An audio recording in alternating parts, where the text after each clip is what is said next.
Good morning, dear participants. I welcome you all to the fifth day of iTech program.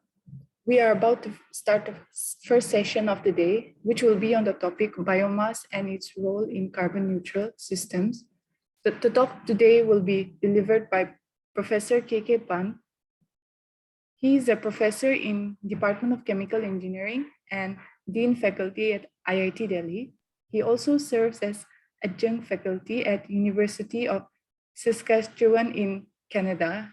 He is a joint faculty in CRDT IIT Delhi and an honorary faculty at University of Queensland in Australia. He is known globally for his work on coal to methanol, e-waste, and plastic management. Hydrogen generation, CO2 capture, and conversion are just to name a few. Professor Pant's academic industrial research experience spans over 30 years with 180 plus publications.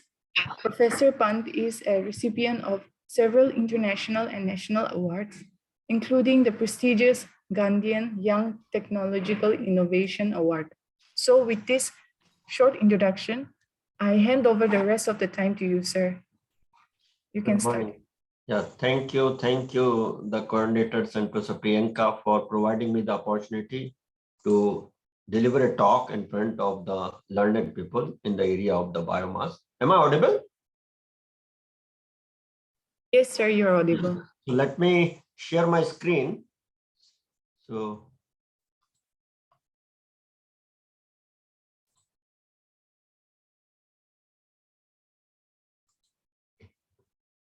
is it visible? Yes, sir. Yes, sir, it's visible. Okay. Yes, sir. So once again, very good morning to all of you. And it's a very important topic where I just appreciate the efforts made by the coordinator, Professor Priyanka, and her team, who organized this carbon neutral economy, right? A system that is iTech course on energy systems and carbon neutral. You must have heard our Honorable Prime Minister also, right?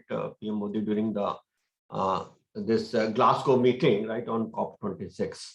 So this has become, right, a very important and challenge also, that how to reduce the carbon, right, maybe by 2070, right, or carbon neutral economy, which has now been given the title also, the biomass and its role in carbon neutral energy system, right? So a lot of rules, right, when you talk about the biomass utilization, as well as some other, right, some other kind of where you can talk about clean energy or low carbon, mainly maybe coal, maybe some kind of pet coke, maybe some kind of, right, municipal solid waste, right? So all these things, right, when you capture the carbon and utilize it efficiently, this can become a carbon neutral.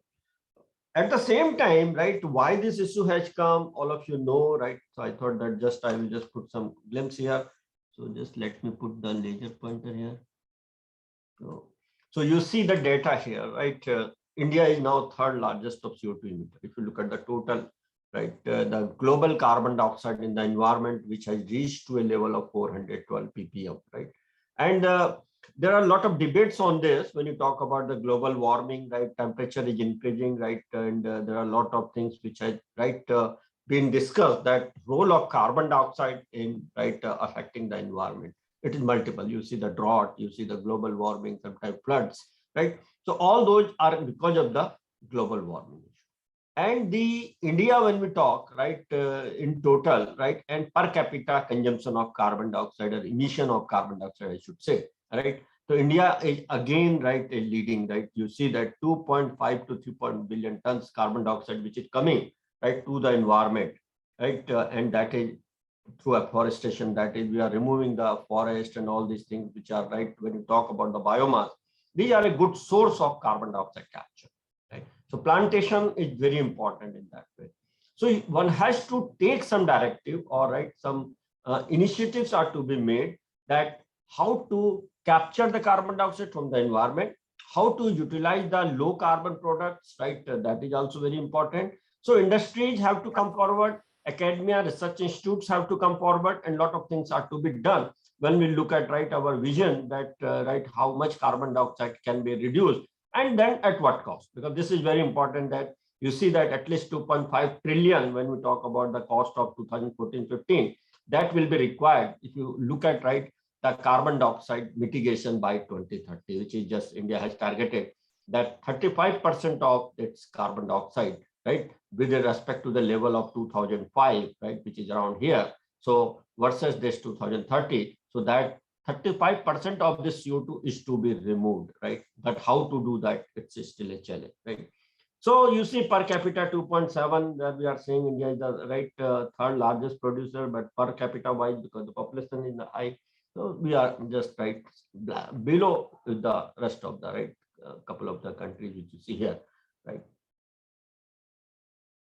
Then another issue is that when we talk about municipal solid waste, right, which also contains approximately 55 to 60% of this biodegradable compound. So you see here that agro residue is also a part, and what happens most of the time because of the non-utilization or improper availability of the utilization, most of the time stubble burning is a big issue. So we must have, right, every year, right, during the month of November, December, or October to December, right, we always face this kind of stubble burning problem.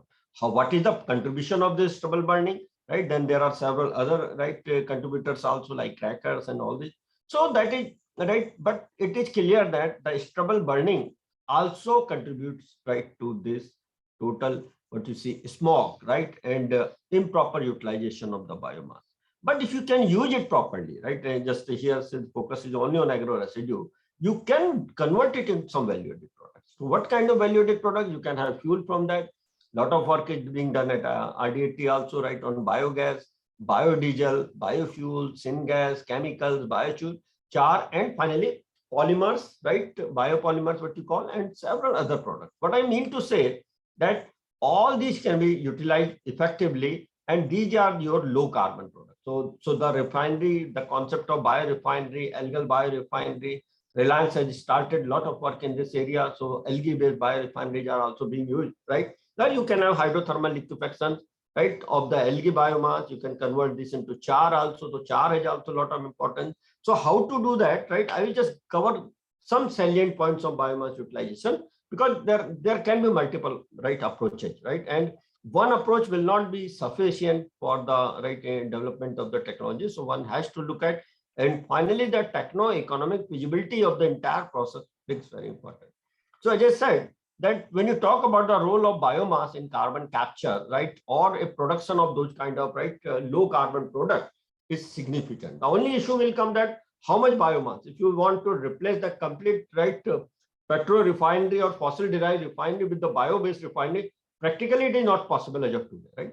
But what is the mission or mandate is that even if you are able to utilize 20% of the biomass, right, or replace 20% of the fossil fuel, right, whether it is from the automobile purpose or it is for some other say product-based purpose, right, commercial product-based purpose, it is a huge asset, right? So that is what the plan, or that is where everybody is talking that this carbohydrates, right, which is present in the, and we are not cutting the plant. So this is a kind of what you call energy-based crops, right? And in presence of something which is a catalysis, non-catalysis, those processes are also will be discussed partly, right? And then you can what we call these platform chemicals. So platform chemicals are something which are the raw material for the petrochemical industry, right? So which may be used as a fuel additive, which can be used as a, you see here the biopolymers, it can be used as a chemical. So whatever the chemicals you are deriving, because everything is coming from carbon, hydrogen, and oxygen. So whether you use the coal or you use some liquid like crude oil, or you use some kind of gas like natural gas, right? So now those are being derived, right, presently what you call the fossil derived fuels, right? And so when you talk about the carbon dioxide which is going to the environment and not being captured, so that has made it a threat to the society. When we talk about the biomass base, so we are assuming that if you look at the entire life cycle assessment, at least a minimum fraction of this carbon dioxide will go to the environment, and most of this carbon dioxide will be captured by this plant, and this will be a photosynthesis reaction for their growth. Now, again, a question of debate that how much, what is the life cycle assessment when you are calculating whether this life is 10 years, 12 years, 15 years, or just a period of 3 months to 6 months. So when you talk about the energy crop, you have to select the plants, right, which when you talk about which can be cultivated in a small duration of time and which can give you the high yield of these products. That's again a right, what kind of energy crops, how much, what kind of land. So there is a debate on that also. So when you talk about, so you know that Jatropha, Karanja, these were used as a biodiesel, but not right, could not come to the success right to a great level, although being used right 20% of biodiesel which is blended. But this could have gone to a larger extent, but because of non-availability of these kind of like palm oil when you talk, or any other bio-based crops, right? Non-availability has made a big issue here also in terms of utilization of this kind of right bio-based product. So, but need to work on in this area. These are the areas where you see the research. Right? Another important point now, what right everybody is talking, Ministry of Coal has also made a mission, and also Principal Scientific Advisors Office as well as the NITI Aayog. They are everybody is now looking the hydrogen products because hydrogen is considered as the cleanest carrier of energy also. So for vehicular application also, right, all these what you see now, petrol, diesel, these can be phased out. Instead of these, the low carbon emission, right, the commodities can be used, like methanol is also right among that. So that's why coal to methanol, biomass to methanol, right? Or this can be used for fuel cell application, right? What you can see, the different kind of PMFC fuel cells are also there. So what I mean to say here, the another which is coming up in future now, not converted into what I said here, right? The fuels and fuel derivatives, you go with hydrogen.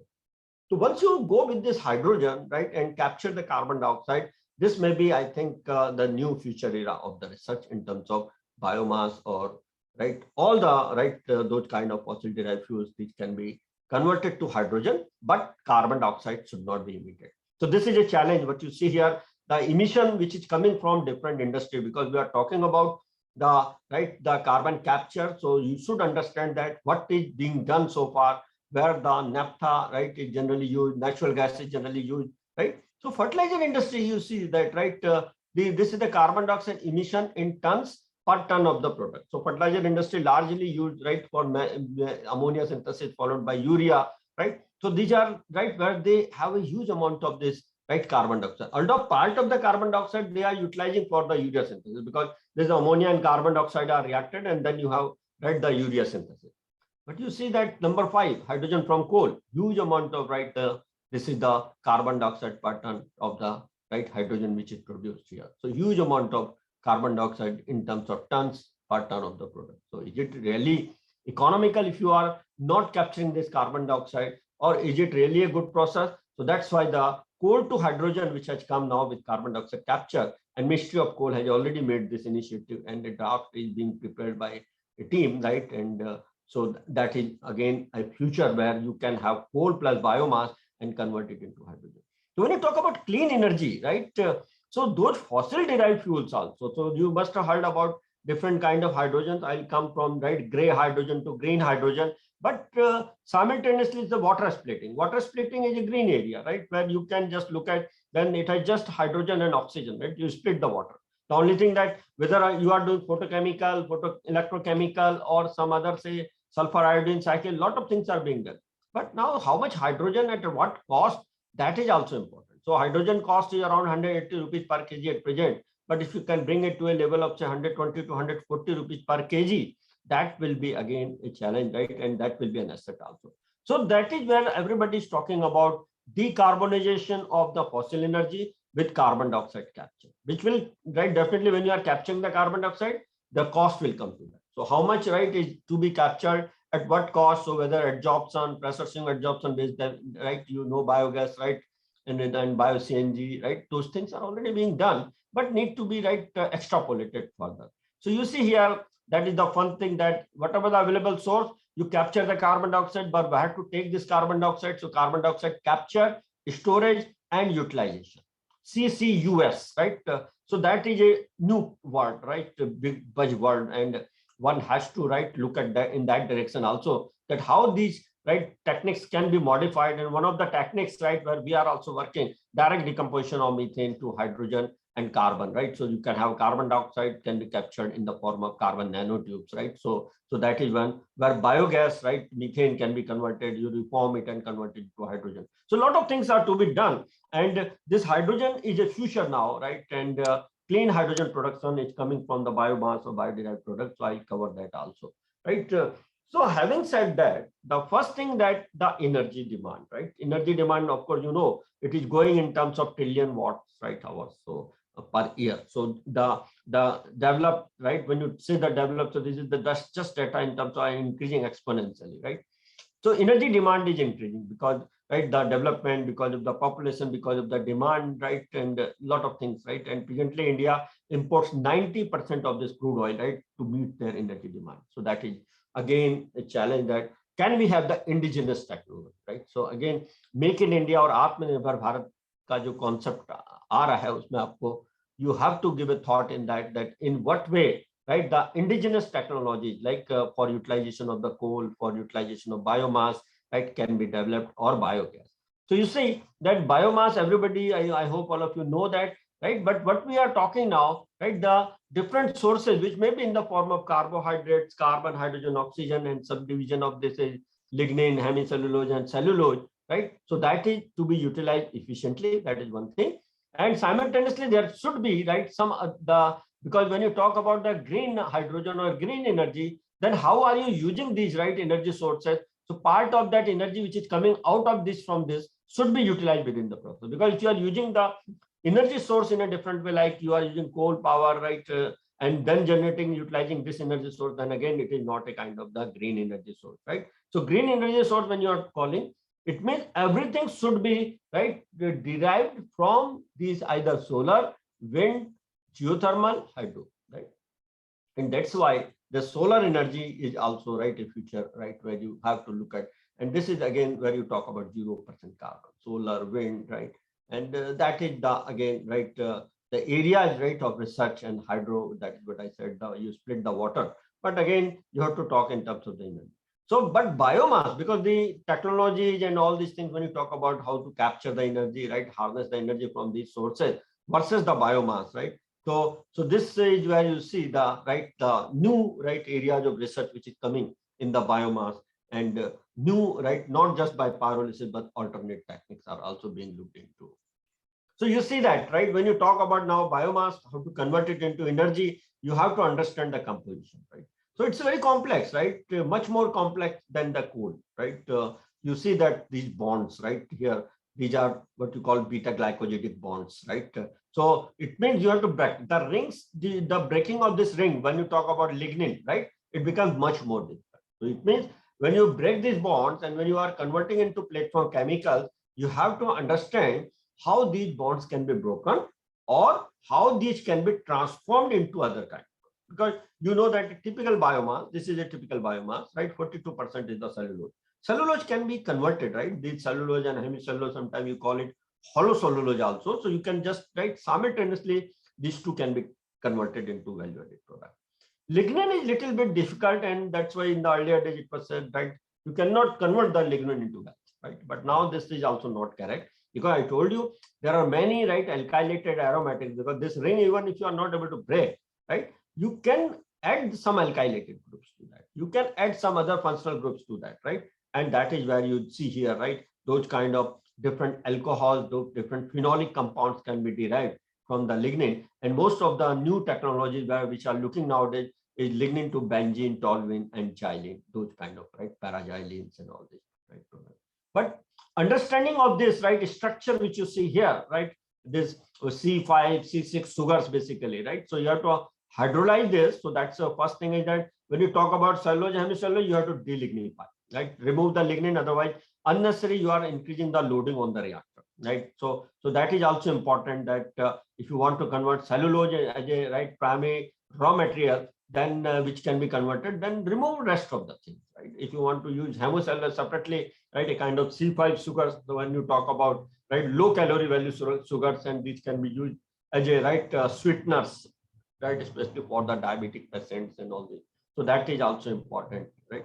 But that is very true that you need to understand, right, what are the different pentose sugars, right, xylose, then some kind of, say, uronic acid, acetic acid, glucose, arabinose, right, and some kind of branch polymers. So this is what the carbon, hydrogen, oxygen, right, and how these are connected, So what is the bond energy? So these things one needs to understand, because so a lot of simulation can be done. Molecular simulation can give you the idea. And then also what chemicals, right? How the particular chemicals can react or hydrolyze. So all these things are important. So a lot of things are still to be done.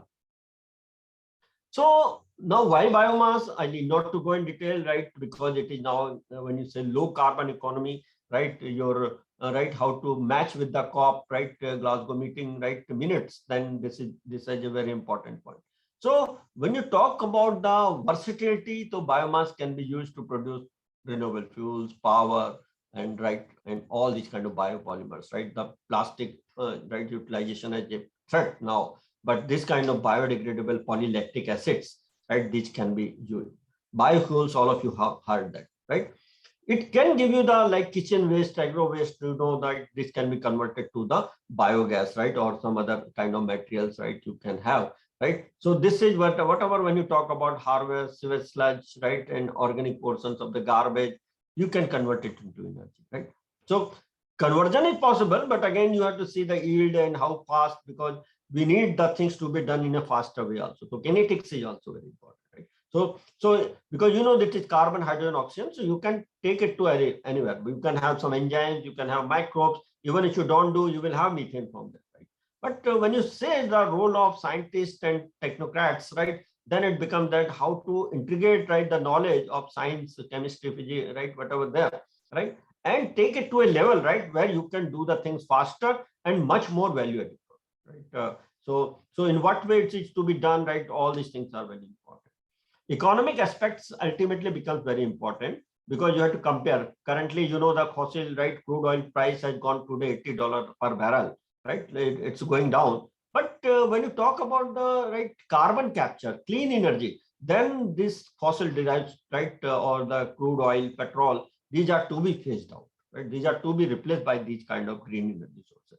So in that case, right, when you talk about the development of technologies, right, it can have the assets in terms of economy, right? So 50 gallons, when you talk about, right, billion gallons, right, of the biofuels, right, can be produced, which can be, right, met through these bio-based raw materials, right, which is written here, that this bio-based activities have already generated more than $48 billion, right, in terms of revenue, and around, right, 285,000 jobs, right?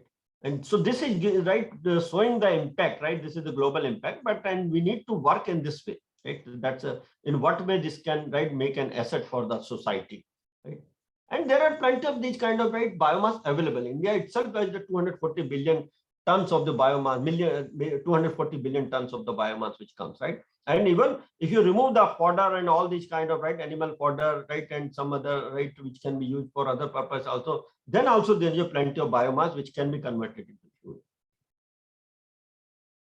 So now see that, right, in terms of the employment, how these, right, low carbon technologies are coming up in future. And this is what the plan, right, 2017, when you say the number of jobs which are coming in these areas, right? So 12 million jobs versus you see 41 or 42 million jobs, which is expected by when you see the energy transition in 2050. Right. So current plan, right, which is targeted for 2050 around 25, but this will come on, right, further increasing. Actually, this is 2025, and then this is a 2050 mission, and that is where you need to look at that. There is not only, right, see the other biomass, but other forms of energy also, like tidal, geothermal, wind, hydro, right, and solar. So biomass is, you see, the percentage fraction is increasing in this area also. So there are opportunities of, right, getting more and more employment in this area. So this is where you see the energy scenario, right? Just to look at what you are doing, so you can have the residue I'm talking, right? See the corn cobs, right? What you see, corn cobs, then harvested waste, bagasse, right? And then you have a wheat straw, rice straw, sugar cane, cotton stalk, and many more, right? So there is a plenty of availability of biomass in the world, right? When you talk about the, right, Indian scenario and world scenario, and it can be utilized, and it has a potential to serve as a source of energy. So you see that, right, how the biomass research is now increasing, right? The Science Direct, Scopus, Web of Science, right? These are the, right, when you talk about SCI, right, journals. So you see that how much, right, number of publications when you talk about the conversion. So you have the right biomass, you hydrolyze it, then you have C5 to C6 sugars. You can have right series of the product like glucose, fructose, xylose, hydroxymethyl furfural, levonic acid, right? These all are fuel additives, or these are platform chemicals also, right? Then here C5 you see the furfural, right, and furfural alcohol, right? Then this is xylitols or furfural, right, dicarboxylic acid. So all these are very important platform chemicals and also a chemicals for the petrochemical industry, right? So you see that, right, this green line which see, right, how fast this number of publications when you see till the data of 2018. So number of publications are continuously increasing, not only the experimental but theoretical also. So lot of theoretical work is yet to be done, like new trends when you see artificial intelligence, machine learning, right? A use of these, then density function theory, right? Molecular simulation. So a lot of things are yet to come when you talk about the bond breakage, understanding the bond energy between the carbon, oxygen, carbon, carbon. So those things are very important. And one needs to understand, right? Because it's a one thing where you have to give a hypothesis. Whenever you do some research, you need to give a hypothesis. If you want to convert, right, C5 sugars to levonic acid, how will it move? So this is what it is written here, a kind of combination of Lewis acidity, Bronsted acidity. So you need to develop some kind of surface, right, what you call catalyst, right, which can increase these kind of rates, transformation rate. So thermodynamic itself will play a very important role, right? And the conversion efficiency and all these things are very important. So having said that, right, with this, when you talk about the application of this kind of, right, lignocellulosic biomass, either as a source of energy, some chemicals, or maybe some other applications also, right? But energy chemicals is now being looked into. You see all applications are there, right? You have biogas, producer gas, fuel, electricity, then value-added chemicals, right? Alcohol, solvents, polymers, fertilizers, animal feeds, composites, everything you see here, right?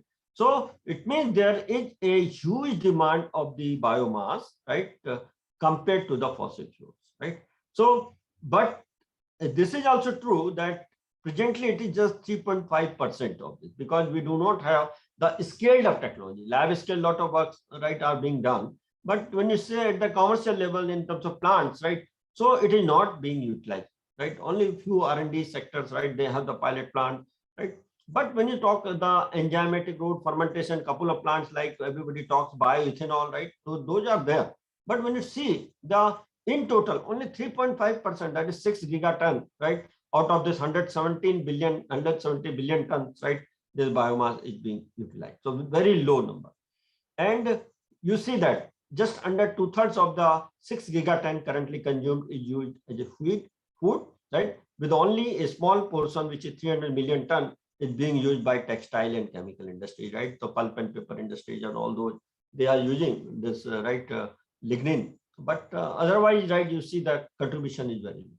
So what we are, right, doing, or what is to be done, right? You see that these kind of cellulose, lignin and hemicellulose, you can separate them. That is one thing. Or you can combine cellulose, hemicellulose together and delignify the biomass. So delignification is also very important, right? And how to hydrolyze this, right? Those things, what you call reducible sugar, because lignin is not easily reducible sugar. So we call it total reducible sugar, right? Which are nothing but your right glucose, fructose, and all these things, TRS, right? So you see that, right? Then you need to understand these, right? Double bonds, carbon, hydrogen, alcoholic group, what are the different functional groups, right? Which can be converted into these chemicals, right? So this is the end product, and that is what I have shown you earlier in the picture, is a complex polyaromatic, right? So you can get those kind of composition from there by bond breaking. So this you see here in total, right? You have a gases, combustible gases are, right? You have a bio oil, phenolic compounds, everything, right? Or there is a route by which you can convert it into syngas also, and syngas can be converted to methanol, or it can be converted to hydrogen also. Biomass gasification is also there, right? Where you can have, right, even lignin gasification, right? Or that can be, right? And you can have the series of the product like benzene, toluene, xylene, right? And some other composite product or power. So this outer and inner circle, which I have shown. So outer circle is basically a high temperature process. Inner circle, which is shown here, is the low temperature process. So high temperature process, something like which is well known to you, the gasification, pyrolysis, right? Hydrothermal pyrolysis or hydrothermal liquefaction, right? hydrothermal gasification. So these require generally high temperatures here. So this is the high temperature process like generation of power, generation of biochar, solid fuel, chemicals, combustible gases, bio-oil and syngas. The inner circle where I have shown the chemicals, these are low temperature. Low temperature, I'm talking relatively low temperature, right? Like 200 to 250 degrees centigrade compared to 1000 degrees centigrade for the gasification. Right? So now again, the question will come whether one should go with the high temperature or low temperature. This is depends on the demand of these chemicals because energy is required here also, right? The economy will, you need a catalyst, you need to separate the product, the percentage conversion, selectivity, all these will be challenged, right? Then you need to do a lot of unit operation. Here in the top outer portion, right, you have given the high temperature, everything converted into liquid. Maybe the number of unit operations are less, no catalyst is required. So there needs to both that is high temperature as well as low temperature, both are important, right? So you need to trade off between the two, and depending upon the availability of biomass, depending upon the chemical composition of biomass, the process is to be selected. So all kind of biomass should not be used, right, for any purpose. You have to understand its physicochemical property, right, and then only find out that where it can be taken more economically and effectively. So the first thing what I told, right, the lignocellulosic biomass pre-treatment itself is a challenge, right? A lot of enzymatic routes or sulfuric acid routes are being done, right? The idea of pre-treatment is that you have to break these bonds, right? Sometimes it may be hardwood, sometimes it may be softwood, right? So hard versus softwood. Then the structure, right? You see that this outer skin is your lignin, right? And this, the green lines which are shown here, the disciplined one, right? The disciplined one is your cellulose, and indisciplined one which are attached to the lignin is your hemicellulose here, right? Which is very a zigzag type. So it means you have to segregate, right? The hard versus soft, that is one thing. Then sometimes you use ionic liquid, sometimes the nutrient say deep eutectic solvent, sometimes you use the strong acids, right? So when you do the hydrolysis, you will have the liquid hydrogenate right here, and then solid residue. Again, the combination may be there, right? So idea is that with this kind of pre-treatment, whether it is thermochemical or enzymatic or any other method, it breaks the shield which is formed by lignin and hemicellulose. So that is what I told you. You try to get the total reducible sugar, like TRS. So this breaks the shield, outer skin, and opens the fiber structure, right?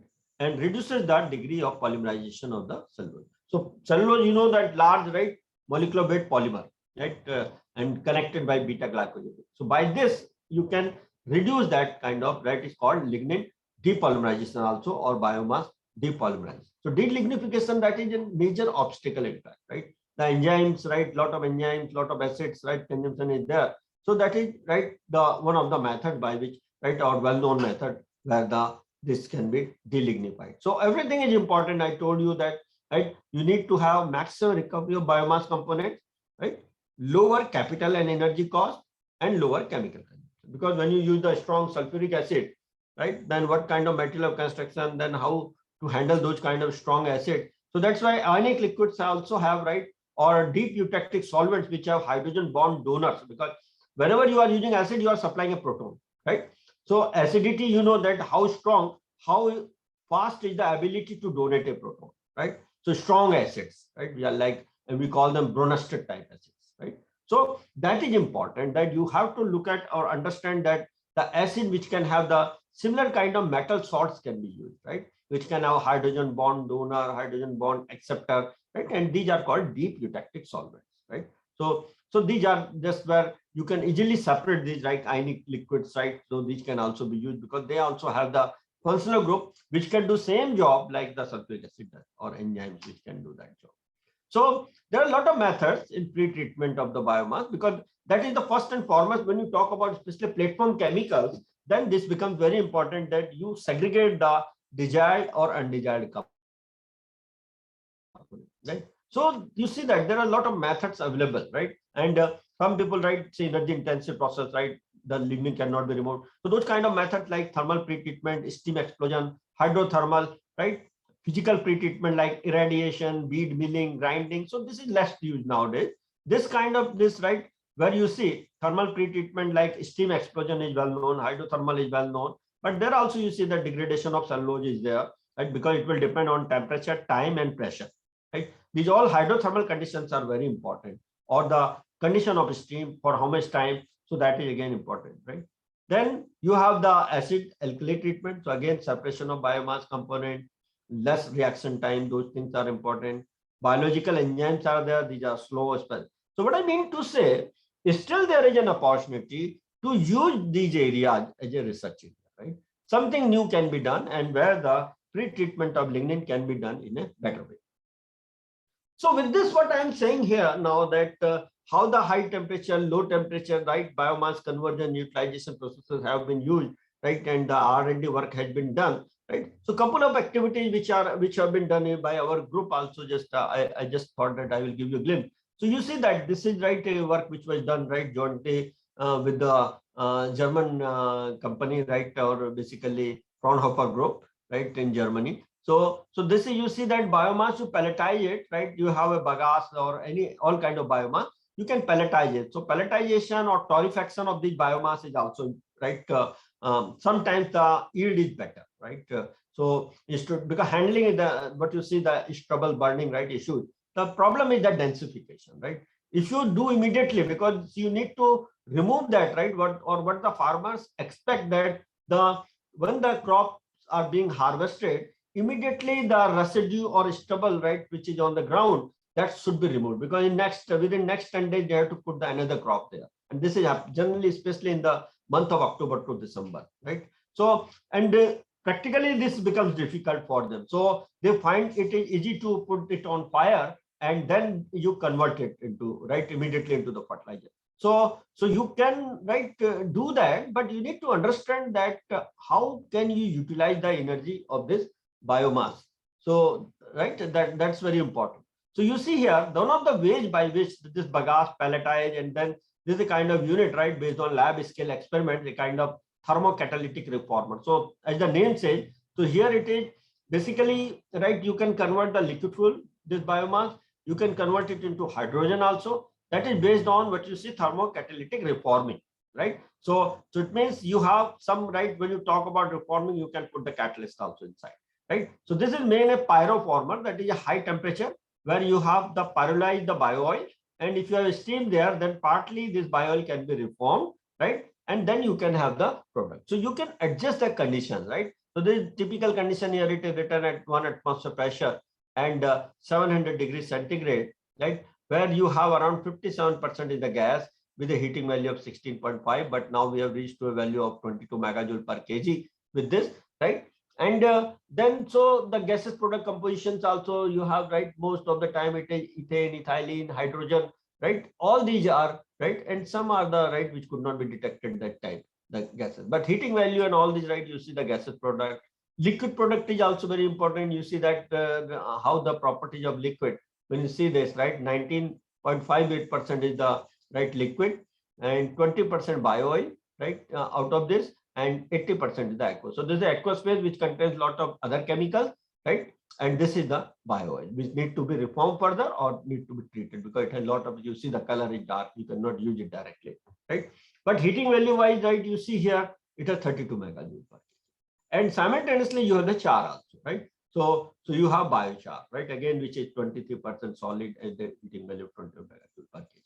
So now what I'm saying that by tuning the condition, right, you can increase this gas or liquid or solid, right?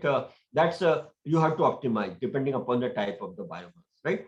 And also, right, you have to see the demand and supply, right? Whether you want more liquid product, or sometimes you can have a char itself, right? And that char can be used for some other purpose, right? People are developing aerogels for carbon dioxide capture, for removing, right, of different kind of waste from the water, right? So those things can also be done.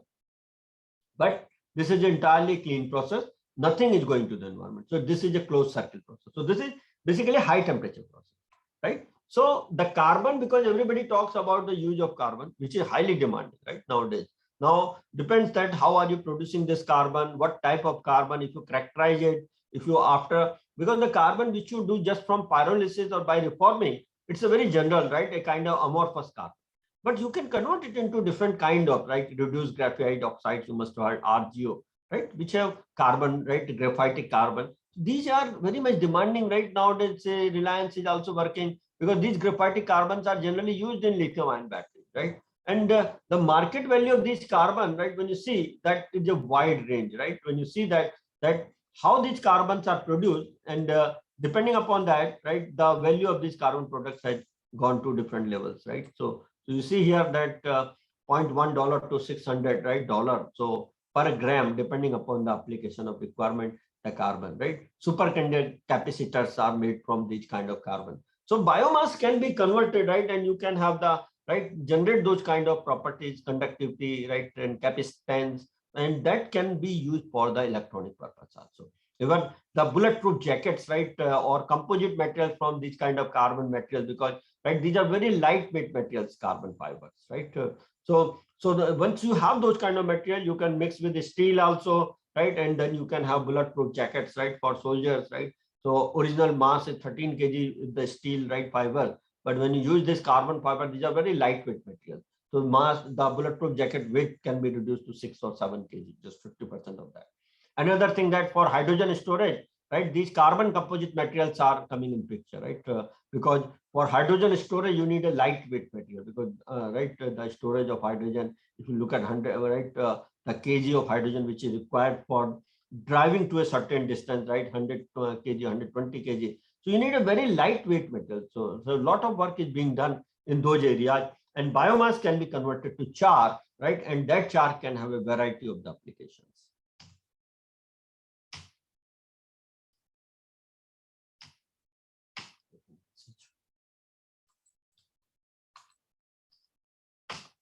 Yeah. So this is, I'm not going in detail what the picture I have shown earlier. So actually this is a kind of, right, what you see, intermediate pyrolyzer, where you have a 3 to 5 minutes. So this design, what you call, this is a kind of auger reactor here, right? And screw feeder. So the, right, you see that this is driven by electric motor. Your feed is coming from this, right? And then this moves like this screw, right? And for fraction of time, it moves back also. So forward moving and backward moving. Otherwise, what happens? There is a choking of this, right, screw feeder. So those kind of designs are very important, and still, right, lot of things are to be done when you talk about different kind of biomass, their properties. So those kind of things are important. So you can have the char collected here, and the gas, right, or vapors are going into the second, where you can have reforming. If you want to do hydrogen, right, then you can have the reformer here and the catalyst also, and then you can use, right, the collect the liquid, and finally gas can be collected, and those kind of, so some, right, applications of these kind of units, right, that which can be done for plastic also, biomass plus plastic also, right? So this kind of unit is, right, one reformer is there in the this micro model also, right? And we use it for electronic waste also, pyrolysis. So that those design can be done, right, when you talk about biomass utilization. And this is the R&D purpose, right? The different kind of mass and energy balance is very important.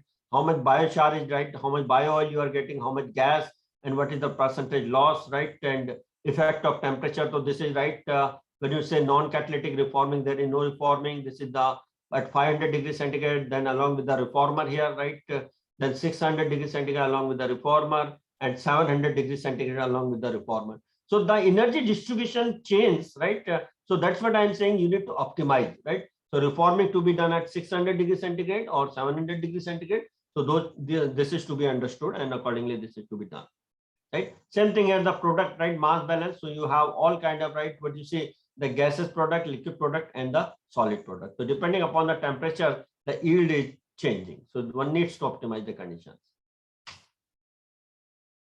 Then this is the product property like gases. So we have different kind of heavier hydrocarbon, methane, carbon dioxide, some carbon monoxide is also there, but this can be reformed, right? And hydrogen is there, right? So this again depends, I told you, the depending upon the extent of reforming, and this is the physical properties of the, right, at different conditions. So 700 seems to be a kind of optimum where you have, right, significant contribution of gas, liquid, and char, right? So that's what all these components. So, but still these things can be done for different biomass. So that is one of the ways by which biomass can be converted, and there is no carbon dioxide going to the environment in it. And this, now this bio oil can be used as a chemical also, right? Or it can be used for the fuel purpose after reforming. So life cycle assessment also very important. Economy is very important, right? All these things are to be done once you develop a technology. These are some R&D skills, right? The condition which you have seen, right, earlier. So how this looks like, right, the upper portion and the lower fractions, right? So with different kind of, right, biomass also this can be tested, right? So the heating value of original biomass, bagasse, right, versus the oil phase versus the water phase. So you actually the water phase fraction has more and more specialty chemicals, right? What you see these fractions, right? So these fractions should be utilized for that. What I said, petrochemical purpose. You recover those chemicals which are water soluble fraction and can be recovered. This oil phase fraction also, right, when you go for the petrochemical industry, this can be utilized, right? Lot of phenolic compound, lot of aromatic compounds are there. Or if you want to look at for the fuel purpose, then you have to give the further treatment like removal of this, right, fine solids, and then partly reform so that all crack or hydro crack, because it has a lot of, right, those kind of larger molecular weight compound and unsaturated. So you can do the hydrogenation of this, right? Like Shell has the IH2 technology, right? Or Shell diesel when you talk, right, from miscible solid waste, right? Those things are, right, already, right, at pilot plant scale, those things have been developed. The second point which I was talking, right, or I thought that I will give you a glimpse of that, is the kind of low temperature, right? So low temperature, again, you need to understand that this slide I showed you before also. So you see that when you talk about the biomass, lignocellulosic biomass, so this has acid hydrolysis, then C5 and C6 sugars, right? C5 sugar, C6 sugar. And this C6 sugar is mainly glucose. When you isomerize glucose, it converts to fructose, right? So isomerization requires a kind of mild acidity, right? And that means a kind of loose acidity. You can have some, say, platinum or some metal-based catalyst here, right? And this converts into the just a branching, right? The side, what you call tautomerization or isomerization. So the structure, right, you see looks more or less same. So same C6H12O6, same C6. The molecular formula wise it's same, but there are a lot of changes in terms of the, right, chemical property. Then you can use dehydrate by using some Bronsted acidity. Again, zeolite type catalyst can be used here, and you can have the hydroxymethyl furfural. So this is very important platform chemical nowadays, right? And this can directly be added to the, right, in petrol or diesel, because this has very good physical chemical properties as far as the lubricity is concerned, right? Or pore point is to be, right, utilized or matched. So these are used as a fuel additives, right? But if the amount is available, these can directly be blended also with the fuel, right? Petrol or diesel type fuels, right? And if you want to improve the quality further, or you want to value it further, then you can have again a kind of decarboxylation, right? Or in the presence of Bronsted acidity, and then it becomes a levulinic acid, right? And people convert this levulinic acid to ethyl levulinate, right? So ethyl levulinate is again another, right, the commodity chemicals and also fuel additive, right? So all these can be used as a fuel additive. So if you move from here to here, it has a better value. Again, if you convert into ethyl levulinate, it has much better value, right? Same thing, right? You see that, right? All can go, because this is where you need to understand the kinetics, right? Same thing can be generated from xylose, C5 sugars, right? You need a metal catalyst, you hydrogenate it, you can have a xylitol, C5 sugar, right? So this can be used as a sugar, right? Low calorie sugar, so xylitols, right? But right, if you want to convert it to some other values, like you isomerize xylose, you can have xylulose, you dehydrate it, right? Then you have furfural, and furfural can be converted to furfural alcohol, right, by hydrogenation over a metal catalyst. So several metal salts are being used for this purpose, right? And so the catalysis is very important if you understand, right, this chemistry and all this. And then again, over a Bronsted side, you can have the levulinic acid, right? So the structure transformation from furfural alcohol to levulinic acid or ethyl levulinate, which is the end product basically, right? Or some kind of other, right? These all are fuel additives, right? And these are green chemicals when you talk about the green fuels also, right? So 100% green fuels can be produced from this process, right? And another important thing is that when you use them as a fuel additive, your NOx reduces, right? That is where, when you talk about the fuel additive, that is very important, right? In methanol, right? What is effect of, right? When you sulfur oxide, nitrogen oxides, right? Or unburnt hydrocarbons, right? In the emission, vehicular emission. So these are the green fuels, right? Which can just, right? And the use of these as an additive also reduces the, right, the toxic chemical gases into the environment.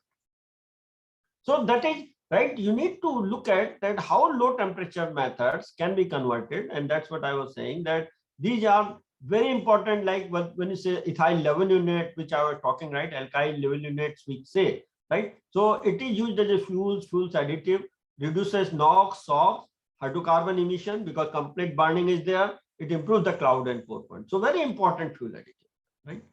And then precursors for gamma valoractant, this is another important, right, food product also, right? And precursor for resin and plasticizer. It is used as a fragrance and flavoring agent. So it means whatever the job which was being done by the fossil derived chemicals can be done by ethyl aluminate, and this can be produced from biomass, right? So you have a hydrolysis, right, fermentation, you have alcohol, levulinic acid, and use the catalyst, and you can have the alkyl levulinates, right? Very important. And you can have that. This is a kind of green gasoline also, this is called, right, petrol, green petrol, right? And you can, right, see that, right, the transportation gasoline, which is carcinogenic, methyl tertiary butyl ether, right, aromatics, benzene, toluene, xylene, which are added in petrol and diesel presently, right? This can be replaced by this, right? So compared to gasoline, this green gasoline is the, right, new concept or low carbon product or no carbon dioxide to the environment, and this is to be used in future. But this is very complex, right? You see the mechanism. I'm not going in depth, but this conversion, because yield and efficiency is a very important point. How much, right, per ton of biomass, right? The biomass you hydrolyze, technologies are known, and you have glucose, fructose, right? And then you need a combination to get, right, this into the fructose, into different, what I said earlier, Bronsted Lewis acid catalyst, right? And then you get these kind of end products. What is here? Ethyl levulinate, EL, which is written here, right? So now how to reach this point, you have to understand each intermediate steps, right? And people say that, can we do it in one pot also? So one step process, that becomes much more complicated, right? So instead of using so many Lewis, right, unit operations, unit process, you can use a one pot conversion also. So that is also important. So what I mean to say, a lot of things are still to be done in these areas, right? And many things have already been done, but yet this is a challenge when you talk about low carbon products. And yield is very important. So everything should be converted. Otherwise, what you call undesired product are the humans, right, which cannot be, right, used properly. So that is again a challenge. So this is very important, that how to read the mechanism and then suggest a catalyst for this purpose.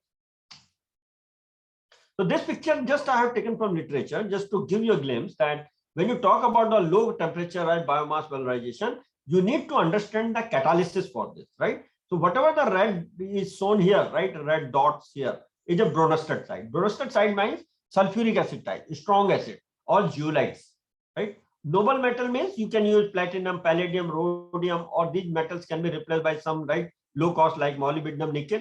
And Lewis acid, right, when you talk about the metal salts, these can act as a Lewis acid, or alumina itself, aluminum chlorides, right? These can act. So Bronsted acid, when you say they can donate a proton. Lewis acid means they can accept an electron, right? So that is proton donor or electron acceptor. So accordingly, the catalysis is to be done. So you see here, right, over a Bronsted acidity, your hemicellulose has a pentose C5 sugars, right, and C6 sugars, right? So you can have, right, this kind of all these reactions. So that again, over a Lewis acidity, Bronsted acid, you can convert to furfural, which I have shown in the previous, right? And then over noble metal or some kind of Lewis acid, you can convert to furfural alcohol. So this combination in a one pot, a combination of this can be done, that hemicellulose can be converted to furfural alcohol. Similarly, cellulose can be converted to lemonade. Bio-oil, which you have obtained from the pyrolysis, can be converted to aromatic, BTX, benzene, toluene, xylene, right? So there are series of the products, right? Very complicated, lignin, lipids, right? All these triglycerides, lipids, turpentine, right? Green, right? All these chemical amino acids. So if you have a combination of Bronsted and Lewis acidity, you can convert it into desired product. And that's why the role of catalysis in low conversion process is very important. You need to understand what kind of catalyst, what kind of metal salts, right, can be useful for the conversion. So these are, right, how the chemistry is to be done and understood from a complex biomass, which is a lignin, cellulose, and hemicellulose. You separate the fractions, right, into lignin. You see the picture of the lignin, very complex polyaromatic hydrocarbon, large molecular weight, right? And that is the complexity of the lignin structure, but you can hydrogenate it. You can hydrogenate, this is oxidize it, right, at high temperature. And you have the glycol, vanillin, right, syringol, all these kind of phenols and alcohols can be obtained from lignin. Similarly, hemicellulose, right, or cellulose simultaneously, you can do that, right? You dehydrate or hydrogenate, you can have all kind of alcohols, right? This requires the catalysis here, right? Hydrogenated, you can have sorbitol, you can have xylitol, ethyl levinate, levinic acid. So it means these two can be converted into this product, right? And lignin can be converted to series of the what you call phenolic compounds or aromatic compounds. So this motivates, right? When you talk about the closed carbon cycle, this conversion of biomass into value-added product becomes a very important and new area of research, which I said. And this you can, right, 100% surety, you can say that this is a closed carbon cycle, right? You have the, right, when you talk about the entire process, right, whether it is a platform chemicals by deoxygenation, right? This is a concept of biorefinery in future, right? So biomass and biorefinery, carbon dioxide, right, captured, and again, right, is taken to the photosynthesis reaction, lab scales, or all these can be done. So this is very important now. Alkylate, right, levinic acid, which I'm saying, or ethyl levinate, ethoxymethyl furfural, right, EMOF, all these are very important, right, products or platform chemicals for future. So multi-purpose product, right, which can be obtained from biomass, and that is right. Everybody has to look at the future in this area. This I already discussed. So now individually you have to understand, right, whether you are going for the ethyl levinate, right, from the biomass, sage or pentose. You can have a combination of the metal catalyst, and then you can convert it into different products. So different catalysts, when I'm saying, right, I'm not going in detail, but ionic liquids and heteropolyacids, HPA, these are new areas of research, right? Because these are very strong acids, right? But these are a kind of, right, when I say ionic liquids, heteropolyacid, these are in the liquid form actually, right?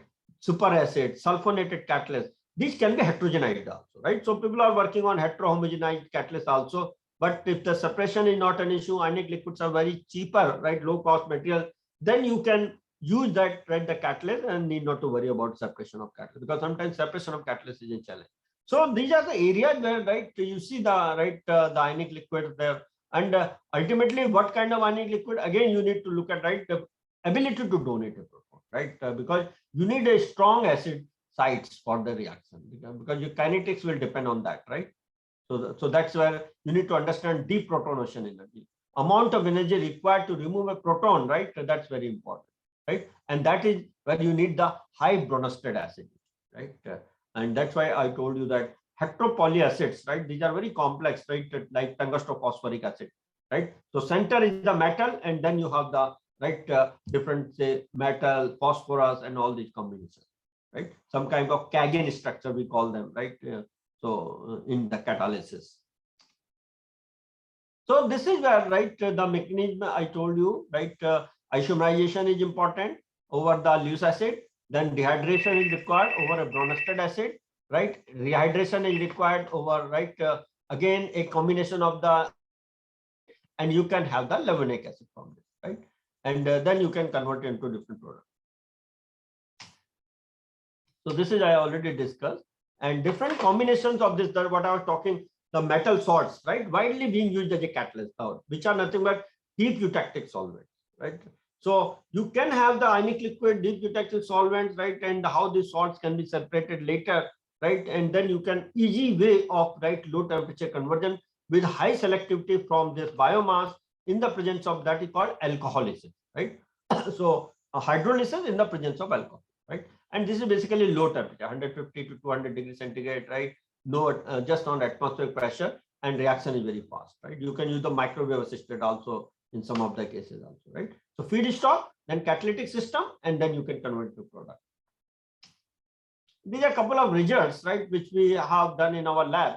So I'm not going, you see that when you have, right, ethyl levinate yield, when you purify it, right, that you see that yield has reached to a level of 90% here, right? Furfural, alcohol, levinic acid, right? These yields have reached to this. With cellulose, right, when you see that, right, this is the alcoholysis. So in the presence of catalyst, and Lewis acid, like aluminum chloride is generally used, right? So you can have the ethyl lemonade yield, which is increasing. With cellulose, it is low, but starch, it is increasing glucose. So that's why I said that purification of this biomass is very important. So if you made from glucose, fructose versus then HMF, right? And then furfural alcohol and then levanic acid. So levanic acid will give you highest yield. Obviously, the reaction is in series. These are other ways by which it can be converted. How much time I have, Dr. Priyanka?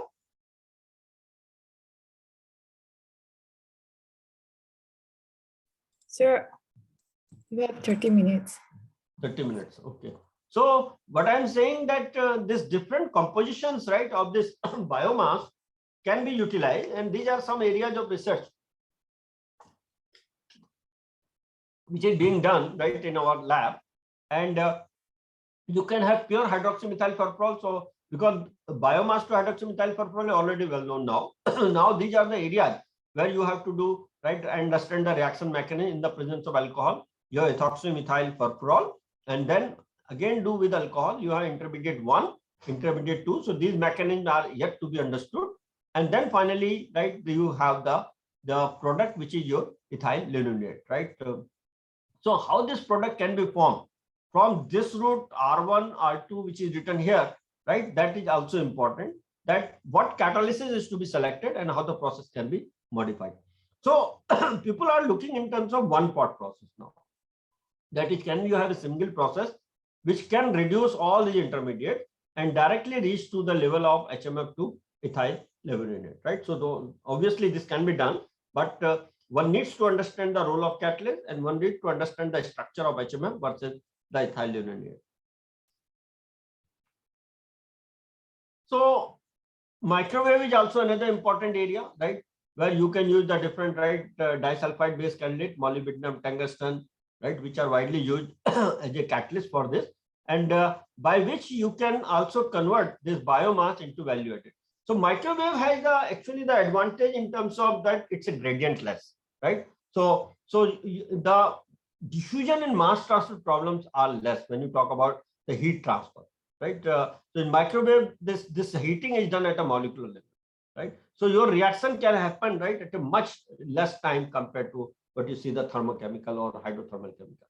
So again, the role in the microwave, the catalysis role is less, but when you talk about the product transformation, right, then the catalysts are required, right? So you see here, if you understand this right mechanism, bio renewable resources, anything, right, which had the ethyl linoleate is the desired product by alcoholysis, but there are a lot of humins also. So you need to control the process by using the catalysis. So this double layered catalyst, right, where you have the right sulfur and tungsten are connected, right? So sulfur is a hexavalent. So this is connected to this structure here. And then composition can be checked by using the XRD, and you can identify which composition is good for the catalysis or conversion of the biomass into the ethyl levinate. So this is a couple of right results of this biomass conversion to ethyl levinate in the using the right microwave assisted reaction and the role of sulfur present in the catalyst, right? And these are some characterization details which I am skipping because of the paucity of time. And these are a couple of results, right? The details can be seen in the published paper, but these are coupled up, right? The research, work which has been done by our scholars. So effect of temperature, effect of time, effect of ethanol concentration, catalyst concentration, right? And reactant concentration. So all these are important when you have to optimize the process, right? So one need to do the complete right analysis in terms of catalysis and reaction kinetics, understanding the mechanism, then the process can be scaled up. So all these things are still at the lab scale, and there are a lot of right things to be done. And these disulfide based catalysts, right, which are called metal dichalcogenides, right, sulfide based catalysts, and there are still what I say that still these tungsten, right, or metals can be replaced. There may be some other metal sulfide, right, which can be better than these kind of, right, in terms of the humin formation, because a lot of humin formation as a byproduct is there. Humin means the undesired byproduct which cannot be right economical for the process. So this is just we are trying to understand, right, how molybdenum disulfide, tungsten disulfide, these can be helpful to produce this, right, in a one-pot process with high selectivity. So you see that glucose, fructose, all these can be used, right? So glucose is isomeride and then you have fructose. So we are done with HMF, we are done with the glucose and fructose, right? So, and then we will do with the pure biomass. So then we are calling one pot. Otherwise, this is a biomass converted to glucose, you hydrolyze it, and then you have all these intermediates. So right now this is with fructose, and you see that different mechanisms by which the fructose transform, and there is a chance of humin formation as a byproduct. So that is where one has to minimize this byproduct. And at the end, you need the product ethyl linolenic. So one can do, right, with cellulose, right, crystalline cellulose, right, hemicellulose type pure, and then how converts to ethyl linolenic using some catalyst in one pot. That's a very important process, right? So otherwise, say I told you that HMF can be converted to the ethyl linolenic and yield will be much higher, but fructose can be converted, the yield will be lower, right? Because the humins are forming in this process. So these are a couple of, right, again, when you talk about ethoxymethyl furfural, right, from the biorenewable sources, and right, the characterization catalyst, very important, and all these things to understand the surface, right, and which catalyst is good for this catalytic purpose. I'm skipping all this because I want to cover the hydrogen part. So that is the different catalysts when you talk about, right, zirconia, silicotungsten, which I am talking heteropoly acids, Kagan structures, right? So these are the strong acids basically, right? When you talk about the silicotungstic acid, right, the Kagan structures are where right, silicon is at the center, and then all these tungsten, 12 tungsten atoms are there, which are, and then you can modify it with the zirconia, right? And this is a heterogeneous catalyst. So you can have a, right, this entire structure is heterogenized, right? So these are the areas, right, when you talk about the heteropoly acids, which are strong acids and can do the job for these conversion of, right, levulinic acid. Presently we are working, but this can be started from glucose or fructose, and then you can have the yield of, right, fuel additive, which is ethyl levulinic. So we have done this thing, right? I told you that levulinic acid and ethyl linolenic, and this is our one pot conversion of levulinic acid to ethyl linolenic using this, right, zirconia supported Kagan silicotungstic acid. So this is a catalyst actually, right? And you can recover it again and again. So levulinic acid plus ethanol and over this catalyst, and you can have the high yield of ethyl levulinic. So these are a couple of methods for catalyst synthesis, right? If somebody needs the detail, right, I can send it. Then these are some typical academic research, right, characterization method. I wanted to show you that what is the Kagan structure we say here. So center is your metal, and then you have the branches, right, of this, what you said, tungsten, and then these are connected to this, right? So there is a tungsten, oxygen, and zirconium covalent bond, and it's a heterogeneous, and this can be homogeneous also, and you can heterogenize also, right? Over titanium, you can put it this entire structure. So this is a kind of acid-base interaction, right, which can make the, because acidity is to be tuned, so that's very important. So zirconia has some role, right? It bridges the gap between tungsten, oxygen, and tungsten bond. So these are some areas in catalysis, right? And then you see that how the scanning and transmission or XRD can help you to understand the phases with different, right, monoclinic phases, right, versus the cubic phase, right, the orientation, what you talk, Miller indices. So all these are important in the catalysis. Now this is, right, the second, which is very important nowadays, right? One thing is that low temperature, and now second, everybody is talking about the green hydrogen, right? So in general, when you say green hydrogen, right, you talk about the water splitting. This is the right electrochemical reaction. Split the water into hydrogen and oxygen using this, right? No carbon dioxide emitted, right? And the only thing that when you see that splitting, how much energy is consumed, right? When you compare with the fossil derived, because the source of energy will be here. If you can use nuclear energy, it is better, right? But otherwise, other source of energies are to be looked into. So what we are saying, that gray hydrogen. Yeah, hello. Okay, gray hydrogen. So gray hydrogen is something which is, right, you know, the standard process, natural gas, right? You are not capturing any carbon dioxide, right? So CO2 is going into the atmosphere. People are talking blue hydrogen. Blue hydrogen is again where you have this hydrogen, but carbon dioxide is to be captured and stored. That is called blue hydrogen. So fossil derived, but captured carbon dioxide. Here you need to pay for the cost of capturing. So this comes around 1.12 kg carbon dioxide, right, equivalent, right, per kg of hydrogen. That is the cost if you talk in terms of the capturing. Then third, which is I told you, this is again 1.1 to 9.9 to 1.13 kg carbon dioxide equivalent per kg of hydrogen, because you need to supply the energy, right? So everybody is talking that the cost of CO2 capture versus the production of hydrogen, that's very important. But green hydrogen is the future, no doubt, right? So if biomass can be converted, right, you see that how the green hydrogen is coming. Renewable nuclear power, that could be one, right? And by electrolysis of water, this is completely green, right? If the nuclear energy is used. Natural gas, right? You know that methane decomposition, I told you, but if you are using fossil derived, right, fuel, this is gray hydrogen. But if you capture the carbon dioxide, it becomes blue hydrogen, right? That is carbon capture and storage. So this is a new area that your natural gas, right, reformed and capture the carbon and blue hydrogen, but you have to pay for this. So cost of this hydrogen will be higher, right, compared to gray hydrogen. Then coal is another one which is gasified. Everybody is talking nowadays coal to hydrogen, but this is a brown hydrogen, very dirty hydrogen, right? And if you pay for this capture, then you will have a blue hydrogen, but again, you have to pay money for this. And finally, electricity from the grid, right, which is by electrolysis, that is a hydrogen. This as well as green hydrogen, both are similar, right? So now if you are using coal biomass, it's a bad hydrogen, right? If you use only coal, it's a bad hydrogen, right? You generate power, you reform, electrolyze, whatever, right? But if it is energy being used from the fossil derived, those are not the considered, right, for the future. So one has to find out the alternate ways to produce the green hydrogen. So hydrogen has its future, no doubt. All ministries now, they have initiated the activity. All industries are now looking at in terms of carbon capture, storage, because that is the near future, right? Every industry has to give a target that how the carbon dioxide is being captured in their industry and what efforts they have taken. Like a lot of corporate related funds are also available, CRS, right, and PSA office is doing a lot of work. So for the short term, the blue hydrogen is the transition.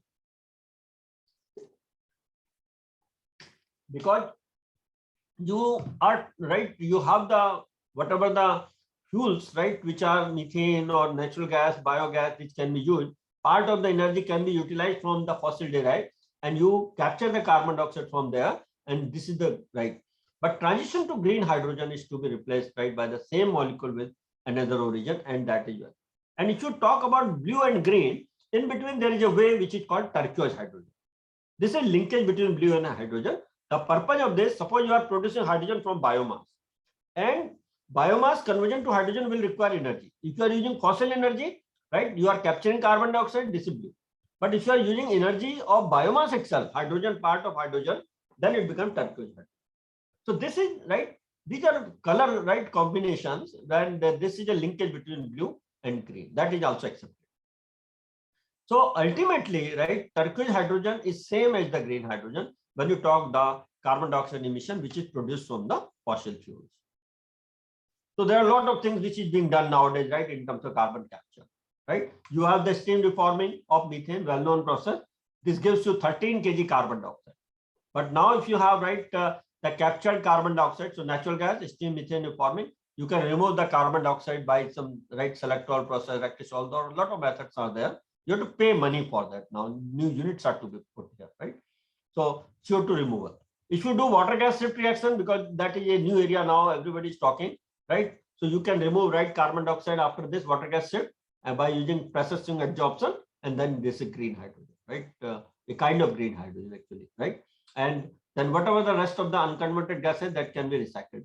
So these are the areas, right, where everybody now you can use the biogas here instead of natural gas and reform it, right, produce it, convert it into hydrogen. I'm again not going in detail, but this is the transition, right? The hydrogen which is produced from steam methane reforming, coal, biomass, right, and right, chloralkali industry. In fact, this chloralkali industry hydrogen is much more, right, economical compared to other processes, coal-based hydrogen. Your carbon dioxide conversion is a challenge, still a challenge. Hydrogen from water electrolysis, right? This is new area, but costly, very costly at present. Then storage, compression, transportation, dispensing will be required. Then energy, how to use the hydrogen, right? Energy via fuel cell, right? Focus on mobility system. So this is the right future. electric vehicles, hydrogen-based vehicles, all these are coming. Then you have composite, how to store the hydrogen, right? So that is again, you need a composite cylinder, type 3, type 4 cylinders, lightweight material, and hydrogen to liquid fuels via either carbon capture, utilization, storage, or ammonia. Ammonia is also good hydrogen storage device, right? Reformer technology. So this is where the era in hydrogen transition. And when you talk about coal to hydrogen, biomass to hydrogen, right, low carbon, right, products, then low carbon, right, hydrogen produced from these kind of, right, materials will become very important in the future. So hydrogen is the right the vision for the future, and everybody is looking at this. I'm not going in detail, but when you see there's something right in terms of energy utilization, right, hydrogen capture. So without capture, when you don't do, then 2.2 tons of methane gives roughly 1.1 ton of hydrogen and 6 tons of carbon dioxide, right? And energy need will be around 5.7 megawatt. So this comes roughly 0.41 tons per of the additional methane, which is to be supplied. If you do with capture, nobody has done it yet, right? So this is again an area that at the cost of CO2 capture, and then find out what is the additional amount of energy required, because that's why nobody is capturing the carbon dioxide from the environment, because the new units are to be put there, right? And this will become a cost. So these are a couple of areas, right, where you look, right, the cost of methane, which is 30 rupees per kg, right? And when you say around, right, 2.6, this is the, which is shown here, 2.2 tons and plus, right, 0.41. So this comes 2.61 kg methane per kg of hydrogen produced. Total, right? So 1 kg of hydrogen, if you want, you need 2.6 kg methane, right? With the, in terms of the energy requirement, right? This means hydrogen cost, when you talk about, right, due to methane alone, will be around 78 rupees per kg. So that there are several other now costs will be included here in that, right? So this light hand side is very challenging in terms of, right, when you talk about the future, how much hydrogen and how much raw material will be required and what is the cost of this, right? So this is very 6 ton is a good high amount, right? When you talk about the carbon dioxide which is released because of this, right? When you see the other alternates, right, where you have reduced the 6 ton to 1.5 ton here, see that this steam methane reforming, water gas shift along with this, and then CO, right, that is the water gas shift to have carbon monoxide, and 70% carbon monoxide you capture in the system. So now with this, your carbon dioxide into environment is only 1.5 ton, and right, and the remaining is, right, in the form of CCS, carbon capture, so which can be deep underground, right, injection, well storage, oil field, right, which can be converted to carbonates over the years, right? Or so that is where one needs to find out how this can be stored and captured.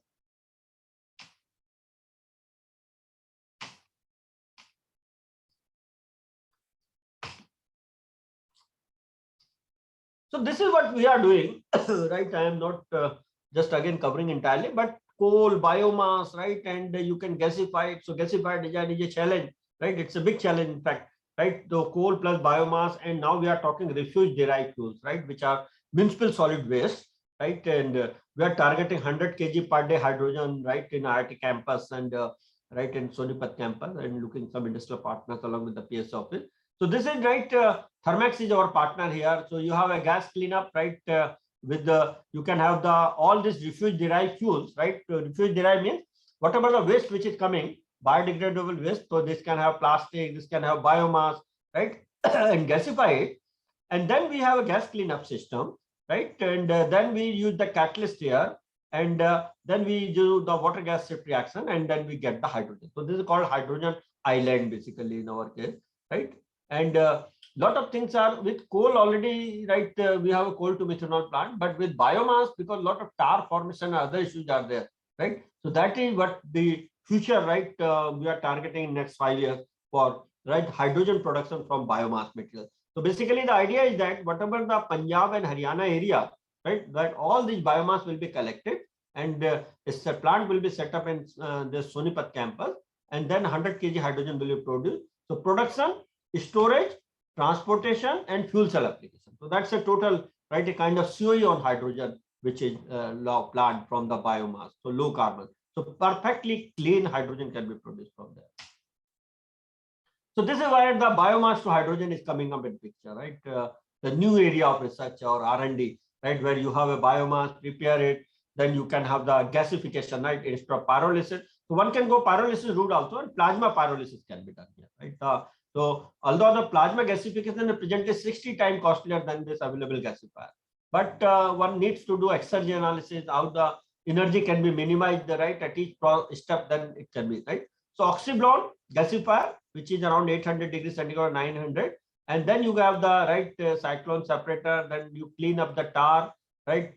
Then there are some gas treatment processes, acid alkali absorbers, and right all the carbonyl sulfides and all these will be there. So all these impurities are to be removed, right? And then you do the water gas shift reaction. So CO plus, you have a gasification will give you carbon monoxide and less hydrogen. And when you do the water gas shift reaction here, on with a catalyst, then this CO will react with water and then you have a hydrogen. So your product will have a CO2 plus hydrogen. And then you use the PSA and then you have a hydrogen, clean or green hydrogen. And then you can have the compression and storage. So you can use the solar energy for this purpose, solar panel for biomass drying, to make the entire process as green as possible. So this is where the proposed plant in the R&D. 1 kg hydrogen, roughly 20 kg of the biomass. If you just look at this, so 12 to 20 depends on the biomass. So 12 to 20 kg of the biomass can give you 1 kg of hydrogen. And this is the where you have to see the economy. There are a couple of techniques, because when you say that biomass gasification, then CO2 capture will be a big challenge, right? So a lot of R&D is again this ionic liquid, or available pressure swing adsorption method, or some kind of Ractisol, Selexol process. So you have to capture the carbon dioxide, There are absorption, membrane, mineralization, CO2 hydrates, enzymes. So people are looking at enzymes also. Enzyme may be a new area where you have the biotechnology and convert CO2 to methanol, CO2 to formic acid, or any chemical. So that's one thing. Then you transport the CO2, capture it and transport, and then put it in some storage, So storage is a big, A lot of the biofermented carbon dioxide is also there. And then so storage, people are looking ocean presently, mineralization, biosphere, geological, these are And then if you can convert it into chemical, that's very important, or new area of research, that how CO2 can be converted to value. So you can decompose CO2, you can produce the carbon from there, The carbon nanotube of this from there, Or calcium carbonate you can, and then decompose it, the calcium carbonate nanoparticles can be used. So those are the areas, which are still at R&D. So carbon dioxide capture is again a a very hot topic for research in future. This is what, when you talk about biogas, animal manure, food waste, agricultural manure, crops, and you have the biogas already, So you can separate the biogas, or you can reform this biogas. So that is again biogas reforming, We have done a couple of, a lot of work on the industrial flue gas, and this biogas can be easily reformed, and you can have hydrogen from there, So that is a green hydrogen basically, because this is coming from, all these, green sources, Only thing that whatever energy, if you can have a solar assisted reformer here, then it becomes entirely green, So that is a biomethane, and then reform this biomethane, and you can have hydrogen, your hethane. So already the government of India has made a target, or the IGL has to blend the biomethane, or methane along with the whatever the natural gas based methane, for the vehicular application. So 20% of this biogas, and separate this biogas. So 20% of methane coming from biogas is to be blended, just to reduce the emission from the fossil derived fuel. So that is again good topic for future, So if you have this biomethane, you crack it, you generate hydrogen and carbon nanotube, So those are you can use all these techniques. So you need this is what your RDF, then gasify it, gas cool it, clean it, and you have methane, and then finally upgrade it, and you have the biomethane. Biomethane can be reformed, and you have a hydrogen. So how much methane is converted? So hethane is a IOCL had worked on this hydrogen plus methane. So you have 20% hydrogen, 80% methane, which can be converted, and that can be used for vehicular application, So instead of using hydrogen, because storage is a challenge still, Hydrogen mass basis 350 kilometers if you want, miles if you want to drive, around 500 kilometers, then 6 kg hydrogen is required, So how to store that 6 kg hydrogen before you refill or replace your cylinder? So those things are. So that's why hydrogen plus methane, can be blended, and that can be used directly. So that is again an area where the IOCL has the buses, those kind of buses, which are applying right in their campus, IOCL R&D campus. I'm not going again in depth, but when you talk about this carbon dioxide capture, the energy is required, right? And this is a right where you need to find out, right, the cradle to grave. The scheme is a cradle of technologies, right, and new technology in material science, opportunities of great time for scientists, engineers, business leaders, right? Because everybody is talking, a lot of ideas are there, but how to implement? So all groups have to come together, right? Whether it is coal gasification for CO2 capture, power plants, right? So how to capture the carbon dioxide? So CCUS, right? Carbon capture, utilization, and storage, right? Via hydrogen pathway is a challenge. So every step you need to calculate that, right? How much kilowatt hour equivalent energy is being utilized in terms of carbon dioxide capture, right? Solid oxide, right? When you talk about different kind of fuel cells, electrocatalytic reaction, right? So reduction of carbon dioxide is there, right? Solar panels when you are using, right? So here is a, right? This is a equivalent of 8.32 kilowatt hours or units of carbon dioxide. Then high pressure methanol reactor, right? Again, you have reaction. So all these things are right, the areas of research, and just by doing simulation, one can do this analysis, right? Material and energy balance for these processes. So this is right, I'm saying that biomass, right, a kind of the project which we are doing under, we call DRIVE, right? Delhi Cluster, Knowledge Cluster, which is sponsored by the Principal Scientific Advisors Office, right? And what we are doing here, right, we are looking the crop residue, which is converted into biochar, right, producing the biochar by pyrolysis and right, a slow pyrolysis process. And then there are a couple of applications of this biochar. Either this can be used as a soil fertilizer, right, or this can be blended with some polymer plastic, and you can have the composite material from this biochar, which are generally what you call the eco absorber, right? For your cars or vehicles, right? All these kind of seats, right? Rubber seats. This can be made of this material. So you need to control the porosity when you make this mold, right? And this can be used as a eco absorber, right? Or this soil fertility, lot of R&D is being done, right? Experiments have been done that what is the role of this biochar, right, in terms of the fertilization. So it has been observed that, right, the crop plant growth has increased in the presence of this, right? And that is a very good source of CO2 sequestration. The only thing you have to find out how much biochar will be utilized for agricultural purpose or all, right? So this is, now you must have heard that IARI has also developed, right? They claim that they have developed an enzyme, right, which can directly be sprayed right on the land itself, and it converts it into fertilizer, right? Basically, it converts into carbon and which is used as a fertilizer. So biomass to biochar and use its application for the soil fertilizer, biochar application for the water treatment, biochar application for reduced graphite, right? Or the capacitor. So those are right where still a lot of R&D is being done. And these are the areas, right, when you talk about low carbon capture or energy intensive or extensive processes, finally from energy intensive. So this is what the couple of R&D, right? RDAT, right? We are working on jointly on these, right? Kitchen waste and biogas plant, right? So this is part of DRIVE also, biogas enrichment and then vacuum filling. So this is right being done at RDAT by Professor Vijay and his team, right? So that is again a part of, right, when you talk about the low carbon and the part of DRIVE project. So what we are doing, right, in total in this Unnat Bharat Smart Cities, when you talk about low carbon or biomass to biochar, so we are talking all kind of waste, right? Biomass, right, electronic waste, plastic waste. So collection segregation is a big challenge in this, right? So when you talk about the economy, right, in this process, right? So all these should be integrated, right? The collection, segregation, and then transport it to a right a kind of mobile units, right, which can give you the liquid fuel, char, right, and these can be utilized for different purpose, like carbon dioxide capture, oil spillage, gas purification, application, and right, all these can be integrated, right? That whatever the sludge of the digester sludge, anaerobic, because that produces a lot of sludge biomass, right, and that can be also gasified or pyrolyzed, and then you make a pellet of the right by chemical treatment, and then those can be used, right, a aerogel structure. So this last one is the aerogel structure here, which is density of, right, very light, right, 0.2 gram per centimeter cube, light, much lighter, and this can have a high absorption capacity.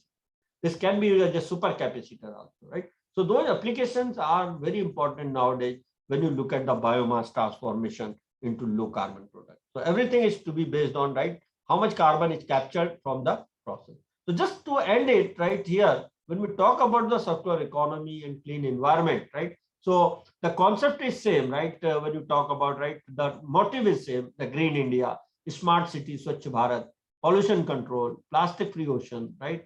No stubble burning, Unnat Bharat, right? And now entire thing is what the made in India concept, Atmanirbhar Bharat, right? So that is right where you need to understand that how circular economy and clean environment for a sustainable, right, society or sustainable development goals, right, which are the mission of our government of India, right? Everybody has to look accordingly, right, and focus on these areas, and there is plenty of opportunity. So finally, just to conclude, right, and acknowledge, right, my group. So the safe environment, right, sustainable development through circular economy, that's very important, and you need to work on this, right? My acknowledgement to my research group, right, who have worked in these areas, right, Ijaz, Sirin, Arindam, some couple of, right, postdocs, Ashish Pandey, right, then PhD student again, Akshay Velari, DST sponsored project, PSA office, right, Petrotech chair. So all these are the sponsors for this, and my entire research group, right, who is contributing for this research activity, right, in chemical department. So thank you very much. If any questions, so please feel free to discuss.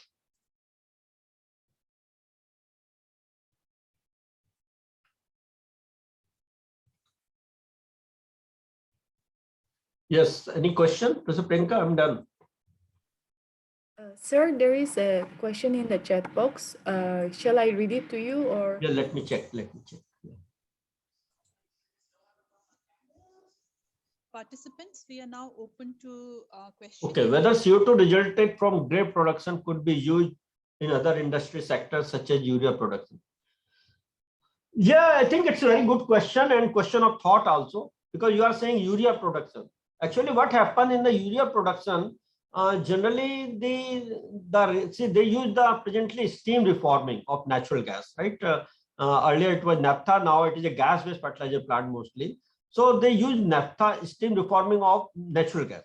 And as I discussed in my presentation, steam reformed natural gas itself gives you 13.6 kg carbon dioxide, right? So this carbon dioxide generally they take it, right, and use it for ammonia reactor, right? So they have the air from nitrogen, right, and hydrogen, right, which is produced. So N2 plus thrice is to twice, right, thrice is to gives you twice NH3, so 2 moles of ammonia, and then this carbon dioxide is taken, right, through a compressor, and then they react it.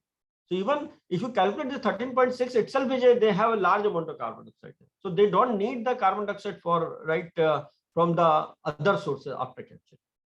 But what is needed now that even there are also a lot of other right new techniques and right where they are looking the green process. But what is needed now that if this carbon dioxide can be right, presently it is injected in the right, say coal based right reserve, but you have to take it to that units like. So what is needed that fermentation, CO2 fermentation can give you alcohol, right? But that CO2 should be pure. So like in the alcohol ethanol industry, right, they have the carbon dioxide. So they are utilizing this, and if you have some kind of enzyme, then which can produce the water from, right, split the water and generate hydrogen, then this can be converted to formic acid. So you must have seen in news also in Europe, right, they have, right, a kind where they claim that they capture the carbon dioxide from the air and convert it into fuel, right? But how much time, what kind of unit is that, right? Those details are not revealed. But enzymatic routes could be one of the options for, right, where this hydrogen will come from some source and CO2 can be converted.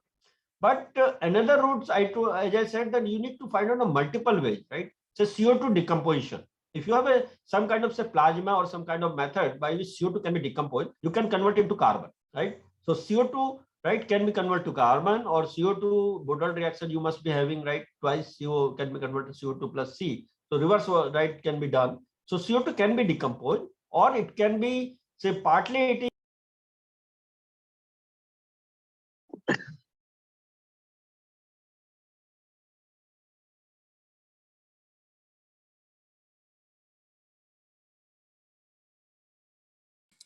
Sir, can you please unmute? So another thing is that where CO2, right, is absorbed in water and used for the irrigation. So now what I'm saying that depending upon demand, right? And depending upon application, the multiple applications or multiple use of CO2 is to be looked into. Only one method will not be sufficient. So what we are doing, we are reforming CO2, right? So we are converting CO2 into methanol and dimethyl ether, but that will again require hydrogen. So how much hydrogen will be required for that purpose, right? That's a challenge, right? CO2 hydrogenation, when you say, right, thermodynamic, right, conversion is very low, right? So our analysis says that when you convert CO2 to any product, right, thermodynamically, right, it is energy intensive, right? Only 12 to 13% efficiency is coming so far. But maybe future, right, where you need to find out another way, right, by which the CO2 can be converted efficiently. That's what. So, but aerosols are good for CO2 capture. But what to use or where to use after that, right? Once you capture, so electrolysis is the method we are using. Electrochemical method for, right, CO2 converted to methanol, formaldehyde, like these chemicals. And new area is coming where CO2 can be converted to ethanol, right? Everybody is looking CO2 to ethanol. If that can be converted, it will be, I think, new area, right, for future. But again, the conversion efficiency and demand, right, how much hydrogen will be required. So all these are still challenge for this. Thank you for your question. Then how significant is the biomass type and growing conditions affect the ethyl element? Yeah, see, actually the biomass condition, I will not say, but I am saying the composition of biomass, right? Lignin-based biomass may not be good for this, right? You need to look at more cellulose and hemicellulose, because I told you that you have to delignify, because otherwise your humans will be more and more. And then your product, right, separation, unit operation cost will increase. So if your biomass is rich in cellulose, hemicellulose, you hydrolyze it. So we call it TRS, total reducible sugar. Any reducible sugar will be able to convert to ethyl element. But of course, if it is fructose, right? When you are, as I show, we have done the experiment with pure fructose, pure glucose, then HMF, then levanic acid, right? So once you move to purer and purer, your selectivity towards the ethyl aluminate increase, right? So, but the cost, when you talk about only pure ethanol, right, hydroxymethyl furfural, then how to get that pure hydroxymethyl furfural, you need another unit operation, right? So all these things are a part of, right, research in biorefinery area. But definitely when it is more on cellulose rich, then your yield will be better for the ethyl aluminate, because they are easily reducible and easily transform into cellulose, that is glucose or fructose, and then it can, because anything which can give you glucose fructose type sugar, C6 sugar, we will prefer that. I think there are no other questions.